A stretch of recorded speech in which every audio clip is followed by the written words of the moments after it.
Today's episode is brought to you by Positively Productive Systems, whose mission is to be the antidote to your stress and to provide compassionate productivity resources and coaching that help you heal and achieve. Be sure to check out both free and paid resources at positivelyproductive.com/resources. When we look at the benefits of a morning routine, we need to look at the components. The first part, right in the name, is routine, which is a set of actions, or even simply one action, done regularly or at a specific interval. It's an intentional approach that is consistent, whether daily or weekly, hourly, or whatever frequency makes sense for you and what you're trying to achieve. A routine allows you to be prepared and therefore proactive, and that's really key to reducing the stress. And because it's a repeat approach, it connects us to the power of habit. This means that you don't use the same brain power you would on a new event or action. The repeat nature of it allows you to act more efficiently in the moment, as well as set yourself up for success. With that in mind, we can take these aspects and benefits and apply them to any time of day that works for you. You're listening to the Positively Living Podcast. I'm your host, Lisa Zaratny, founder of Positively Productive Systems and a productivity coach certified in positive psychology and stress management.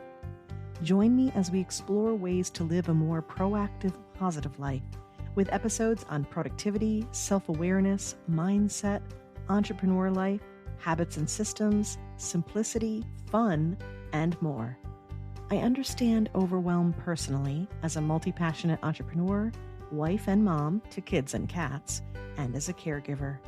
I'm here to help you choose what's right for you so you can do less, live more, and breathe easier. Sound good? Let's get to it. Welcome to the Positively Living Podcast. I'm your host, Lisa, and I don't believe morning routines are always the answer. I realize that's a bold statement because they're pretty popular. Would you mind not telling Hal Elrod I said this? He's the author of Miracle Morning, and honestly, what he says has value, and it works for many, but not everyone. And that's why I'm recording this episode. If you have a morning routine that works for you, I'm not disagreeing with its effectiveness, and I welcome you to continue doing what works. However, it's my mission to look out for those who struggle with the standard approaches to productivity. So if you're listening to this episode because you were thinking, I've tried morning routines and this approach isn't working for me, why? Then you're in the right place and you've found the right productivity coach for you. What we'll review today is why a morning routine is so popular and constantly recommended, why it doesn't work for a select subset of the population, and how you can break down the concepts from it that work and apply them differently, yet just as effectively. So, why do morning routines work, and for whom do they work best? Morning routines provide structure and front-load your day with positive habits. They work well for those who have more energy earlier in the day and or who struggle with motivation later in the day and need to take care of higher energy tasks earlier. Morning routines work for those who need structure to start the day and appreciate knowing what's next. Morning routines act as a kickoff to the day, and this approach can lead to increased productivity, reduced stress, and improved overall well-being. They're particularly beneficial for those with consistent schedules and lifestyles. This can come from either a preference for that or an outside structure like work or school. Now, the way I just described a morning routine makes me want one. And I do have one, multiple ones, which I'll get to in a minute. But today we're clarifying why a morning routine might be a struggle for you, even if it's beneficial. First and foremost, just because something is valuable doesn't mean it's valuable for you. You can try it, but if it doesn't work, please be gentle with yourself. I see too many clients frustrated that they're doing something wrong because it's not working. We need to consider the other variables at play before we chalk it up to user error and pile on the shame and guilt. As an example, there are many types of exercise, and running is phenomenal. but not for me. I've wanted to do it, I've tried to do it, I've belittled myself for not doing it, and struggled to make it happen for years. And finally, I realized it's not for me. My body was built to bench press and to Zumba. I know how to shake what my mama gave me. But at this point, I only run when I'm chased. And you know what? When I move my body, I'm much happier for it. In the same fashion, morning routines, as beneficial as they are for all the reasons I mentioned before, don't work for everyone. The simplest reason is they take place in the morning. It's a specific window of time in which you're trying to complete a habit or set of habits. It requires energy and focus. This won't work as well if you're a night owl or have a demanding job with unpredictable hours or simply value flexibility. In those cases, a rigid morning routine can feel draining, restrictive, and frustrating, especially when you aren't able to complete it. Forcing yourself to wake up early and follow a set schedule can actually lead to increased stress and decreased productivity, the exact opposite of what you had in mind when you tried to do it in the first place. So what can you do instead of a morning routine? Your first thought may be an evening routine, and you'd be correct, sort of. But let's break it down further. When we look at the benefits of a morning routine, we need to look at the components. The first part, right in the name, is routine, which is a set of actions, or even simply one action, done regularly or at a specific interval. It's an intentional approach that is consistent, whether daily or weekly, hourly, or whatever frequency makes sense for you and what you're trying to achieve. A routine allows you to be prepared and therefore proactive, and that's really key to reducing the stress. And because it's a repeat approach, it connects us to the power of habit. This means that you don't use the same brain power you would on a new event or action. The repeat nature of it allows you to act more efficiently in the moment, as well as set yourself up for success. With that in mind, we can take these aspects and benefits and apply them to any time of day that works for you. The key is to understand your chronotype, so that's when you have energy levels during the day, and your individual needs. Instead of a strict routine, focus on creating a flexible rhythm that aligns with your natural energy levels and availability. For example, if you're a night owl, your peak productivity will be in the evening. So instead of trying to force yourself to be productive in the morning, embrace your natural rhythm and schedule your most important tasks and your most energy requiring tasks for later in the day. I worked with a client who thrived under this advice. A true creative, she lamented her struggles each and every morning and was so frustrated with herself.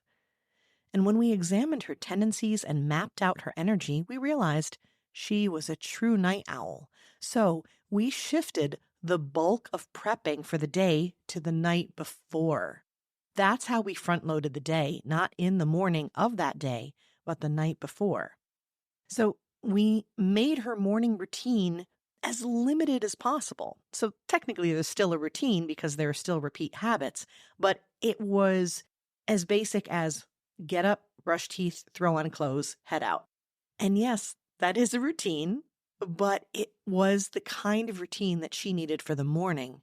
It was the efforts in the evening that made the next day so much easier, and that is the whole point of a routine. If you have a demanding job with unpredictable hours, a flexible routine is essential as well. Instead of trying to stick to a rigid schedule where you have a morning routine every day, you need to focus on incorporating healthy habits throughout the day whenever you have the opportunity. This could mean utilizing your lunch break and creating quick habits that can be tucked into your schedule on a daily basis, but at a different time. I have some clients who actually prefer this because of their rebel nature. They don't want to be held to a particular rigid schedule. So whether it's for your job or your preference, you can definitely approach daily routines in a flexible manner and still have them work. Start with a simple checklist of the habits that you want and you need for your well-being. and to make the next steps in life easier. If you can, create mini routines, essentially a cluster of habits that you know you need to do and you can easily check off as you go. If you know you'll have a longer period of time during each day, you're welcome to create a longer routine, but I found that when it comes to flexibility, shorter will serve you better because it's easier to act upon at different times. Once you know what you're doing, then you choose where to place those habits depending upon your schedule for the day and your in the moment energy. You can also consider a day of mini routines, spacing them throughout the day for different purposes. This is something that I do. As a mom of teens in school and an entrepreneur, my schedule is a mix of working and being on the move. It's a mix of serving others, like my family and clients, and serving myself, otherwise known as self-care, because I am not a morning person. But I need to function well in the morning. I rely on evening routines and prep, along with a split morning routine to function the best during the day. My first morning routine is based on preparing for school, so it's mostly related to my kids and ensuring that everyone is set. My second morning routine is for me personally and professionally. This is where I exercise, where I reach out to people or make calls that I need to regarding my own health, prepare for my work day, make sure that alarms are set, things like that. And I will do that at night as well. I have another mini routine later in the afternoon as I shift from work to the end of school and then into dinner time. And then one in the evening, as I said, to prepare for the next day. And I do more then because I have a bit more energy later in the day than I do earlier in the day. Now, this set of routines changes during summer and other school breaks, and it's also shifted quite a bit as my children have become more independent. As you can see, there are so many ways to design a routine plan that can support us. And here are my final thoughts for you. 1, don't overthink them. Keep it simple and doable. Routines are meant to help you think less, not more. Their purpose is to automate your life and lessen the stress. Let them do that for you. 2, make them personal. That's the point of this episode. Yes, you can borrow someone else's to try it on. Yes, you can read the books and see if certain structure fits. And you should give a routine a fair shake to see if it takes, but trust your gut. There is a difference between something that feels odd because it's new and you need to get used to it versus not being right for you. You'll be able to tell. And 3, start with habits first. It's by stacking and anchoring them together that we benefit the most, and we create these routines. It's not the routine itself that's as important as the habits that are the foundation of it. If you strive to create habits that support you, you will thrive. Ultimately, the goal is to create a lifestyle that supports your well-being and productivity, not force you into a pattern that might not even fit you. Remember, the best routine is the one that works for you. Would you like support with your daily approach to a routine? I have something that will help, and it is quick and it is low risk. The Productivity Boost Session.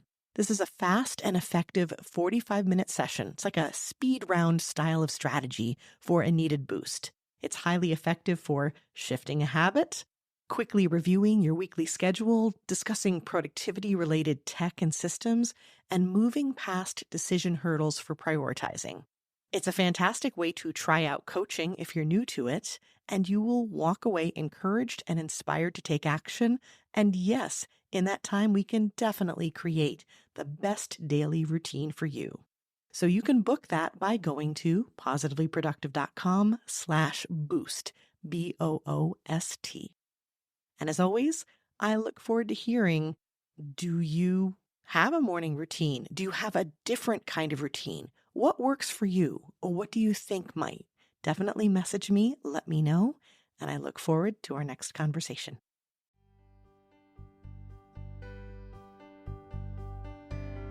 Thank you for joining me today. Your time is precious and limited, and I'm honored you chose to spend it with me. If you have feedback, questions, or want to schedule a chat, head to positivelyproductive.com/connect. And if you are looking for any of the resources referenced on the podcast, from books to products to training and more, go to positivelyproductive.com/resources.